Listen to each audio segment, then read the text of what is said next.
So I just wanted to show y'all something real quick. This is a Mercury Mariner 2005. The computer, this is the old computer, and I'm guessing that it was last worked on from Goodyear back in 2018. I guess the computer went bad back then and they put another computer in it. So I went to the junkyard, got another computer from a 2005 Escape. It definitely don't match the VIN. I can't match it with my computer. So, yeah, I got the battery charger on there because the battery went dead on me. Anyway, it started out that the starter didn't work. So you change the starter, or they changed the starter to a brand new starter. Right there it is.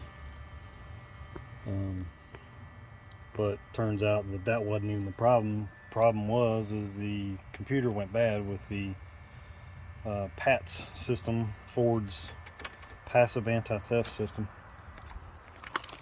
So here's the VIN number. I know it doesn't match the computer, but it still cranks and runs. So we'll see exactly how it actually pans out. What I did is I've got my computer here. It ain't even turned on. Hold on a second. So anyway, this is a Launch X431 Pros Mini. It does programming, it does other stuff. It does a lot of, reading codes and whatever. But it will match keys, it will program keys. But the problem is I went and got a bunch of keys from the junkyard, and that one is a Ford, that one's an aftermarket Ilco. This one was a Ford. I had to bust the thing off of it to actually get it to match. But anyway, I got this one from the junkyard and just cut it to match the key of this vehicle. It does work. You got to fool with it a little bit to get it to work in the ignition, but it does work in the ignition. So let's get this thing turned on. I'll show you exactly what I did. So here's exactly what I did. I went into diagnose. Of course, it's a Mercury, but it is a Ford. Submit.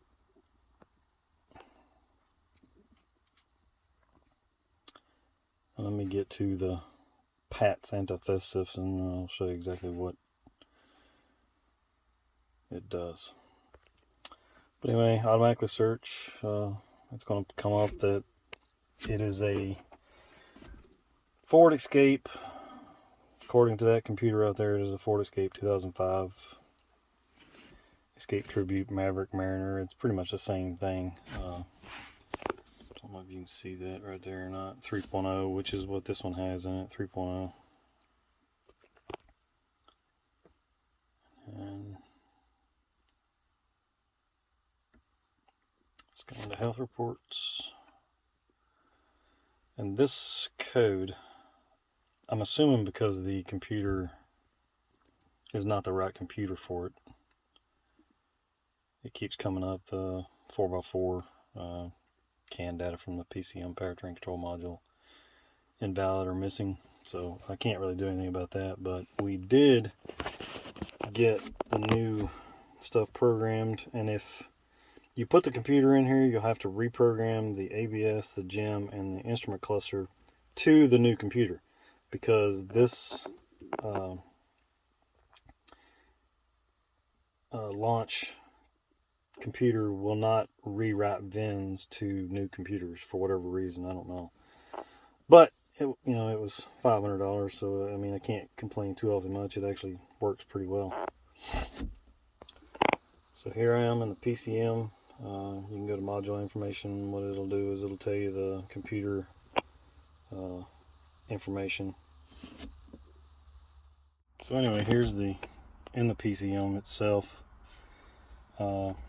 This is the module information. It tells you module information, vehicle, encode, and blah blah blah. This is what you would use if you were programming some other stuff on it. I don't know exactly how to do that yet, but I'm working on it. Let's go back out. All right, let's hit OK. So in order to program the keys, you have to go to special functions, PATS anti-theft system, and then you have to wait. This will change the function of the vehicle. Click on OK. You need two keys minimum to program to this vehicle. I've already done it. So you turn the ignition on. The ignition is already on. Then after this step, you have to wait 10 minutes. So you have to get security access. It gives you security access after 10-minute wait. So I'm gonna hit cancel here. Actually, I'll tell you what, I'll go ahead and do the whole process. So okay, yes, so we gotta wait 10 minutes. So I'm gonna let you skip this process and go to the 0-minute mark. We're halfway there. Only 5 minutes more. 2 minutes and counting. We're gonna get there. Okay, so now we got security access permitted, so we're gonna hit OK. We're gonna erase and program. Can't really see that. Anyway, erases all stored keys. 2 keys will program before the engine will operate. Okay. You'll need 2 keys to start the vehicle. Do you want to continue? So you have to have two working chip keys. I actually got those from the junkyard, and those will not program to this vehicle for whatever reason. So this one came from the junkyard too, and pulled the transponder key chip off of it in order to program this key, which is from an Expedition. It does program to this vehicle. So what we're going to do is we're going to program this key, this transponder chip, to this vehicle, the Mercury Mariner. So what we're going to do is we're going to say yes. So what's going to happen is going to give you 10-second wait. Then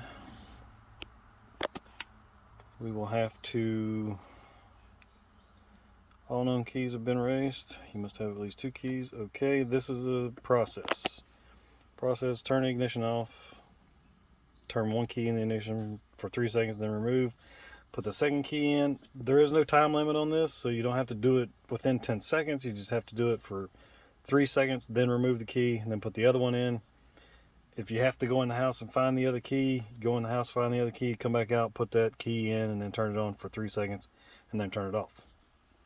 So that's what we're going to do. So this key is the original key to the vehicle. We're going to turn it off, pull it out, put it back in, turn it back on, and what's going to happen is that will illuminate solid, and it works. That's the 4-wheel drive light. But anyway, so what we got to do now, pull that key out, put the other key that I had cut in there. I actually had to grind it to be able to get it to work. I might have it upside down, but it does work. I know it does. There we go. It turns. So what's going to happen is if I try to program that key and it don't have the transponder, this is going to illuminate.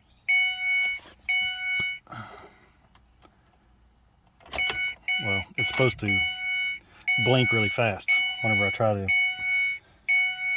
get it to work. Right there it is. So it's not actually programmed now. So what we got to do is we got to turn it back off.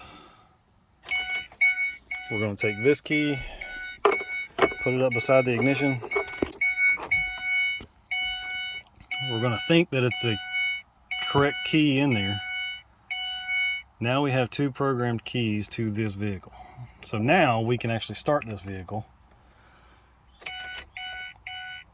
And we can actually start it with this key, but in order to start it, you have to put it beside of it. Beside of it, so it'll read the transponder chip, and if I get it in the right spot.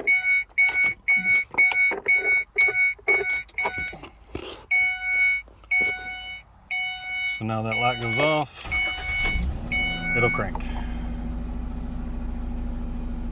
So now I can actually take this key can go away. It doesn't even have to be anywhere close. It just has to run for 5 seconds. So that's what this right here tells you. It just has to run for at least 5 seconds. We'll click on OK, and we're done.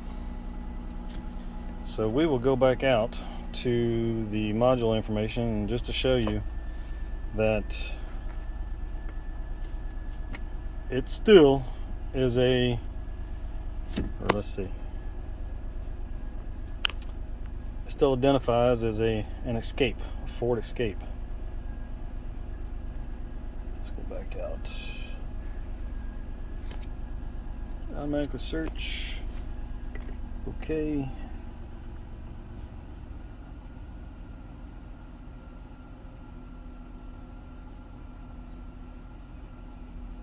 ...2005 Ford Escape 304 valve gasoline automatic. Is this correct? Yes. Because that is actually the computer that I put in from the junkyard. Now, the problem with this key, it was programmed to my Expedition.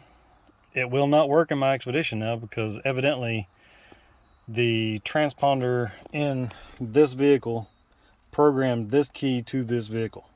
So it will not work in my Expedition now. So now I have to go program this key back to my Expedition, and that kind of is a workaround to get a vehicle to work. So I'm going to show you that this key does not work in this vehicle anymore. Alright, so key in the ignition, security lock, and it will not crank. So I have to reprogram this key to this vehicle. But the other vehicle does start. It does think that it still has 2 keys. What's the worst thing that can happen? They lose the key after we get two new keys programmed. But anyway, that works. Thanks for watching.